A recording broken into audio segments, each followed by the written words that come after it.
Hey guys, good morning. It's your girl MelloJoy, and this is For God's Glory, a 5-minute segment just adding a little bit of light and encouragement to your week. Now, y'all, I love my dorm room so much. Everything about it. My bedspreads I made myself. I saw that fabric in pings and said, "Yep, I want that." So my sewing machine got pulled into action. My curtains that are up, I was supposed to carry both pieces from home. Ended up carrying one piece. My scissors got in my hand, and we just cut that and just gave it a new hem, and it is there, and it is beautiful, and it is fine. My plants are hanging and peaceful and free. Everything about that room is just home. So this week, when I was told that for the new semester I'd have to move into a new room, there was that slight moment of really, like, this just started feeling like home. And then I remembered, y'all, it's dorm. Everything's the same. Like, the room I'm moving into has exactly the same things as my room when I just moved in. It's just a matter of moving over. There's someone in history, though, who lost something way bigger than a dorm room. He was a famous musician to the point where he would play notes that people would feel like were from heaven itself. And his concerts were always sold out, like it was just an event to behold.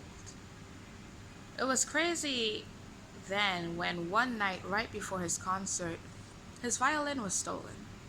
And that was no ordinary violin. Now, musicians, please forgive me if I pronounce it wrong, but that violin was what's commonly called a Strad, made by Antonio Stradivari in the late 1700s, early 1900s. There are only 450 of these violins that exist worldwide, to the point where one recently was sold for 16 million US dollars. That's more than 2 billion Jamaican. And it's not just the selling of the violin, the annual upkeep is valued at about 5,000 euros. So for this man to then come on stage and say, "My violin was stolen, so I'll not be using it tonight. I'll be using a normal violin." And he took this, oh, it's three spiders like moving together. Y'all, you know when you only focus. So, now this normal violin that would sound questionable in any other person's hand, he took it and played it so much better than he'd ever played before. Where persons were so happy that his Strat actually got stolen. He lost something great, but still found peace. You know who else lost something even greater and had way more peace? Job. In less than 24 hours, Job lost his home. Job lost his family. Job lost his crops, his livelihood, yet still found reason to trust in God. Guys, I don't know what you're losing right now. And I don't know what possibly is causing you to feel like the God who has promised to never leave you has certainly forsaken you.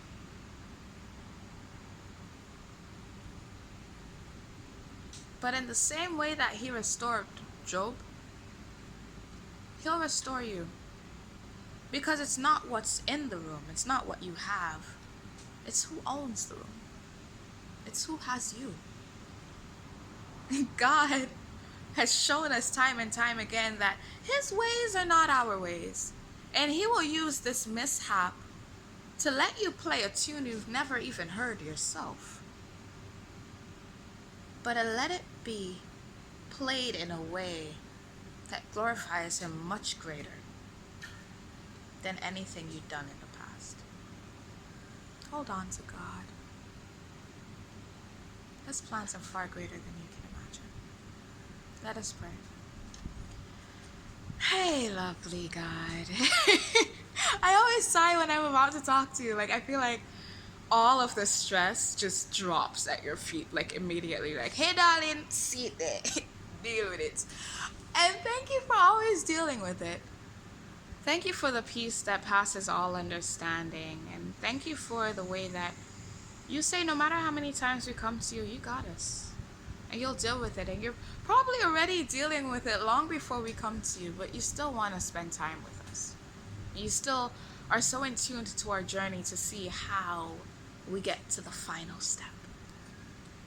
Lord, I pray especially for my friend who's watching this right now, who is going through a struggle that feels like it will never end, who has anxieties, who has worries. Remind them that they also have you. And really and truly, that's all they need. Give them the strength, Lord, when they feel like they can't go any further.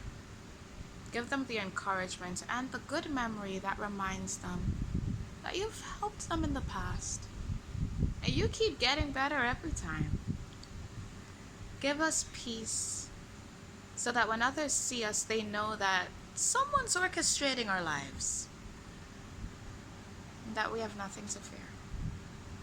Bless us as we bless others, I pray, Lord. And thank you in advance. In Jesus' name I pray. Amen. Until next time, it's your girl MelloJoy, and this was For God's Glory. Later, guys.